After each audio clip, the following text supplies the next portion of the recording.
నమస్తే, నేను Sreeja, tarot card reader, crystal healer and horoscope reader. ఈ ఎపిసోడ్స్లో మనం ద్వాదశ రాశులకి సంబంధించిన అందరికీ కూడా అన్ని రాశులకి టారో కార్డ్ ప్రెడిక్షన్స్ ద్వారా ఎలా ఉండబోతుందో చూద్దాము. అలాగే మీలో ఎవరికైనా సరే టారో కార్డ్ రీడింగ్ కోర్స్ కానివ్వండి, క్రిస్టల్ హీలింగ్ కానివ్వండి, learning about crystal, switch word therapy, manifestation techniques కానివ్వండి, ఇలా ఎవరైనా నేర్చుకోవాలనుకుంటే స్క్రీన్ మీద కనిపిస్తున్న నెంబర్స్కి కాల్ చేసి మీరు క్లాసెస్కి సంబంధించిన వివరాలు అడిగి తెలుసుకోవచ్చు. అలాగే క్లాసెస్కి రిజిస్ట్రేషన్ చేసుకోవచ్చు. దాంతోపాటుగా ఎవరైనా సరే certified and natural non heated gem stones కావాలనుకున్నా, క్రిస్టల్స్ కావాలనుకున్నా, క్రిస్టల్ బీడ్స్ కానివ్వండి, జెమ్ స్టోన్ జ్యువెలరీకి సంబంధించిన ఐటమ్స్ కానివ్వండి, మనకు కావాలనుకున్నా కానీ ఇదే నెంబర్ మీద సంప్రదించవచ్చు. అలాగే ఈ ప్రెడిక్షన్స్ వచ్చేసి మనకి జనవరి 16వ తారీఖు నుంచి 31వ తారీఖు వరకు కూడా వర్తిస్తాయి. మీలో చాలామంది నన్ను పర్సనల్గా మెసేజ్ చేసి అడిగేది కానివ్వండి, కాల్స్లో అడిగేది కానివ్వండి, మీరు ఏదైతే స్విచ్ వర్డ్స్ వీడియోలో చెప్తున్నారో అవి మాకు అర్థం కావట్లేదు, డిస్క్రిప్షన్లో పెట్టినవి కూడా మేము అర్థం చేసుకోవడానికి కష్టంగా ఉంది, దాన్ని ఎక్స్ప్లెయిన్ చేసే ప్రయత్నం చేయండి అని చెప్పి చాలామంది అడుగుతున్నారు. మీ అందరి కోసం ఇప్పుడు నేను pin to pin, point to point explain చేసే ప్రయత్నం చేస్తాను. ఎవరైనా సరే వీడియో చూస్తుంటే మీరు ఒక బుక్లో కానివ్వండి, ఒక పేపర్ మీద కానివ్వండి రాసి పెట్టుకోండి, మీకు ఎలాంటి కన్ఫ్యూషన్స్ లేకుండా ఉంటుంది. ఎవరైతే మేము బిజినెస్ స్టార్ట్ చేసామో, బిజినెస్లో ఎలాంటి గ్రోత్ లేదు, స్టార్ట్ చేసిన తర్వాత చాలా బాగుంది, తర్వాత నుంచి బిజినెస్ చాలా డల్ అయిపోయింది, మేము మా చేతి డబ్బులతో బిజినెస్ నడిపించాల్సి వస్తుంది, మనీకి మాత్రం చాలా ఇబ్బంది పడుతున్నాము అనుకునే వాళ్ళు కావచ్చు, కెరియర్ చేంజ్కి, జాబ్ చేంజ్కి సంబంధించి చాలా ప్రయత్నాలు చేస్తున్నాము కానీ ఎలాంటి గ్రోత్ అనేది ఉండట్లేదు, ప్రమోషన్స్ కావచ్చు, ఆన్ సైట్ ఆపర్చునిటీస్ కావచ్చు, ఏదైనా సరే అవకాశం అనేది మాకు రావట్లేదు, ఎంత ప్రయత్నం చేసినా, ఎంత హార్డ్ వర్క్ చేసినా, ఎంత ఎక్స్పీరియన్స్ ఉన్నా, ఎంత టెక్నికల్ స్కిల్స్ ఉన్నా కానీ మాకు గ్రోత్ అనేది రావట్లేదు అనుకునే వాళ్ళు కానివ్వండి, కెరియర్లో మంచి స్థాయికి మీరు ఎదగాలి అనుకునే వాళ్ళు కావచ్చు, బిజినెస్లో కూడా అన్లిమిటెడ్ మనీ ఫ్లోలో మీరు చేసే వృత్తి వ్యాపారాలలో అన్ని విధాలుగా కూడా అన్లిమిటెడ్ మనీ ఫ్లో ఉండాలి, సక్సెస్ ఉండాలి, మీ బిజినెస్కి మీకు మంచి పేరు రావాలి, కెరియర్ పరంగా కూడా మంచి గ్రోత్ కావాలి అనుకునే వాళ్ళు ఈ స్విచ్ వర్డ్ని నోట్ చేసుకోండి. మీరు ఎలా రాయాలి అనేది మాత్రం నేను డిస్క్రిప్షన్లో మెన్షన్ చేస్తాను, బట్ వీడియో పూర్తిగా చూడండి. ఎవరైతే మీరు చేసే వృత్తి వ్యాపారాల్లో బాగా రాణించాలి అని అనుకుంటున్నారో వాళ్ళు పోవర్టీ క్యాన్సిల్. ఈ పోవర్టీ అనే క్యాన్సిల్ ఏం చేస్తుందంటే, మీకు ఏదైతే దరిద్రం ఉందో, అలాగే మీ పనులు ఏదైతే ముందుకు నడవట్లేదో, అలాగే మీకు ఏదైతే అప్పుల బాధలు మిమ్మల్ని పట్టి పీడిస్తున్నాయో, బిజినెస్ని మీ చేతి డబ్బులతో నడిపిస్తున్నారు తీయలేక ఒక ఆశతో అనుకునే వాళ్ళు కానివ్వచ్చు, మా కెరియర్లో ఎదుగుదల లేదు అనుకునే వాళ్ళు కావచ్చు, వచ్చే శాలరీ మాకు సరిపోవట్లేదు, ప్రతి నెల మళ్ళీ కొత్తగా అప్పు చేయాల్సి వస్తుంది, అడ్జస్ట్మెంట్ చేయాల్సి వస్తుంది అనుకునే వాళ్ళకి బాగా ఉపయోగపడుతుంది పోవర్టీ క్యాన్సిల్. నేను డిస్క్రిప్షన్లో మెన్షన్ చేస్తాను, హైఫన్తో సహా నేను ఎలా అయితే మెన్షన్ చేశానో అలాగే ప్రతి స్విచ్ వర్డ్ కూడా రాయాలి. రాసేటప్పుడు గ్రీన్ కలర్ పెన్ యూజ్ చేయండి. కెరియర్కి సంబంధించి గ్రీన్ కలర్ పెన్తో టాప్ టు బాటమ్ 28 సార్లు మీరు క్యాపిటల్ లెటర్స్లో మాత్రమే రాయాలి. ఒక వర్డ్ తీసుకోండి, ఒక వర్డ్ పైనుంచి కిందకి టాప్ టు బాటమ్ మీరు రాయడం పూర్తయిన తర్వాత ఇంకొక వర్డ్ రాసుకోవచ్చు. అలా చేసే పద్ధతిది, హైఫన్తో సహా మెన్షన్ చేసి రాయాలి స్విచ్ వర్డ్ ఎప్పుడూ కూడా. Okay, poverty cancel.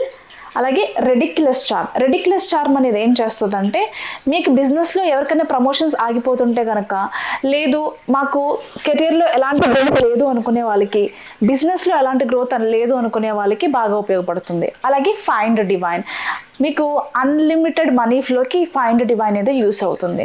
Together find divine count అనేది ఆన్.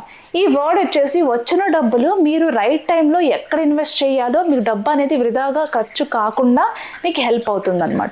సో ఈ 4 వర్డ్స్ కూడా ఎవరైతే నిత్యం 28 సార్లు క్యాపిటల్ లెటర్స్లో గ్రీన్ కలర్ పెన్తో రాస్తారో, మీ ప్రయత్నం మీరు చేస్తూ ఈ ప్రాసెస్ కూడా ఎవరైతే చేస్తారో, మీకున్న అడ్డంకులన్నీ తొలగిపోయి మీరు బిజినెస్లో మంచిగా రాణించడానికి, అలాగే మీ జాబ్లో కూడా మంచి స్థాయికి మీరు చేరుకోవడానికి, మీకు ఇష్టమైన జాబ్ మంచి శాలరీతో మీరు లైఫ్లో ముందుకు వెళ్ళడానికి చాలా ఉపయోగపడుతుంది. నెక్స్ట్ రిలేషన్షిప్కి సంబంధించి కూడా సేమ్ ప్రాసెస్ నేను డిస్క్రిప్షన్లో మెన్షన్ చేస్తాను. సేమ్ రిలేషన్షిప్కి సంబంధించి మీరు రెడ్ కలర్ పెన్తో రాయాలి. ఏం వర్డ్స్ అనేది నేను డిస్క్రిప్షన్లో మెన్షన్ చేస్తాను, ఆ రకంగా ఫాలో చేయండి.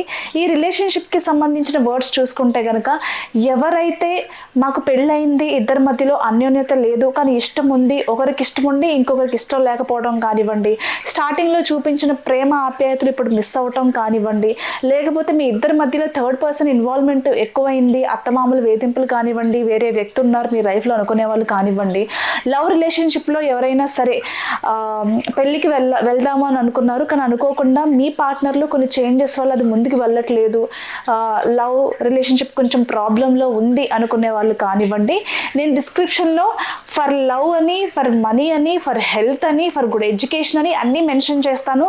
లవ్ కోసం అయితే రెడ్ కలర్ పెన్ యూస్ చేయండి లేదా పింక్ కలర్ పెన్ యూస్ చేయండి. మనీకి సంబంధించి గ్రీన్ కలర్ పెన్ యూస్ చేయండి. హెల్త్కి సంబంధించి గ్రీన్ కలర్ పెన్ కానివ్వండి, బ్లూ కలర్ పెన్ కానీ యూస్ చేయండి. ఏ స్విచ్ బోర్డ్ రాస్తుంటుంటే కనుక ఆ స్విచ్ బోర్డ్కి సంబంధించిన కలర్స్, ఆయా స్విచ్ బోర్డ్స్ నేను డిస్క్రిప్షన్లో ఖచ్చితంగా మెన్షన్ చేయిస్తాను.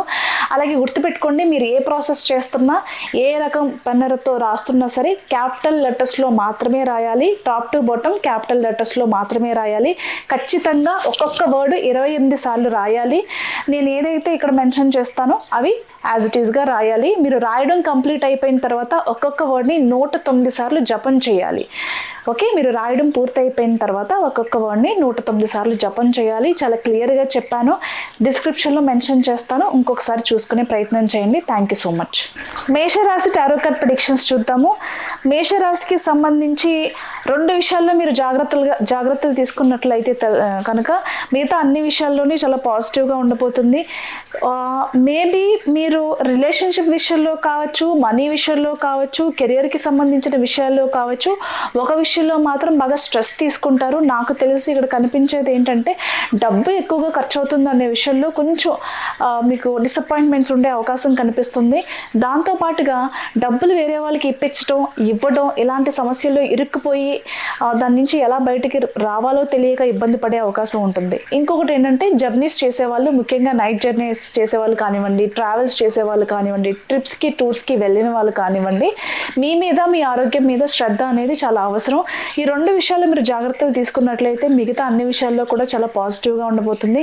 మరీ ముఖ్యంగా ఎవరైతే కెరియర్ చేంజ్ కానివ్వండి, జాబ్ చేంజ్ కానివ్వండి, అంటే ఆల్రెడీ మీరు జాబ్ చేస్తూ ఇంకొక కంపెనీలో మంచి ఉద్యోగ అవకాశం కోసం ఎవరైతే ఎదురు చూస్తున్నారో వాళ్ళందరికీ కూడా మీకు నచ్చిన కంపెనీలో మంచి సాటిస్ఫైడ్ సాలరీతో ఎక్కడైతే ఇంటర్వ్యూస్కి అటెండ్ అయ్యారో అక్కడ ఖచ్చితంగా మీరు శుభవార్త వినే అవకాశం కనిపిస్తుంది. అలాగే ప్రమోషన్స్కి సంబంధించి, ఆన్సైట్ ఆపర్చునిటీస్కి సంబంధించి కానివ్వండి, ట్రాన్స్ఫర్స్కి సంబంధించి, సాలరీ ఇంక్రిమెంట్కి సంబంధించి, కంపెనీలో మీ గ్రోత్కి సంబంధించి మీ పొజిషన్ చేంజ్ అవ్వడం కానివ్వండి, అన్నీ చాలా పాజిటివ్గా ఉన్నాయి. ఖచ్చితంగా శుభవార్తలు వింటారు కెరియర్ పరంగా. అలాగే బిజినెస్ పరంగా కూడా ఆడవాళ్ళు కానివ్వండి, మగవాళ్ళు కానివ్వండి, ఈ టైంలో మంచి లాభాలు చూస్తారు. సేల్స్ బాగా పెరుగుతాయి. మీ బిజినెస్ని బాగా ప్రమోట్ చేసుకోగలుగుతారు, మార్కెటింగ్ బాగా చేయగలుగుతారు. ప్రతి ఒక్కరిని కూడా మంచి మంచి ఆఫర్స్తో ఆకర్షించడమే కాకుండా వచ్చిన వాళ్ళతో ఖచ్చితంగా ఏదో ఒక వస్తువు కొనేలాగా మంచి ప్రమోషన్స్ చేయటం వల్ల లాభాలు బాగుంటాయని ఖచ్చితంగా చెప్పచ్చు. అలాగే కొన్ని శుభకార్యాలకు కానివ్వండి, మీ బంధువులతో కానివ్వండి, మీ స్నేహితులతో కానివ్వండి కలిసి మీ ఆనందాన్ని, మీ సంతోషాన్ని, అలాగే మీ గ్రోత్ని కానివ్వండి ఏదైనా సరే సెలబ్రేట్ చేసుకుంటారు. చాలా పాజిటివ్గా ఉంది. అలాగే ఈ టైంలోనే ప్రెగ్నెన్సీకి సంబంధించిన శుభవార్తలు వినే అవకాశం కూడా కనిపిస్తుంది. లాంగ్ టర్మ్ ఇన్వెస్ట్మెంట్స్ దేని మీద చేస్తే, అంటే ప్రాపర్టీస్ మీద కానివ్వండి, బిజినెస్ మీద కానివ్వండి, షేర్స్లో కానివ్వండి, ఎక్కడ ఇన్వెస్ట్ చేస్తే మంచి గ్రోత్ ఉంటుందో అలాంటి బిజినెస్ మీద మీరు ఇన్వెస్ట్ చేసే అవకాశం కూడా ఎక్కువ కనిపిస్తుంది. All the best.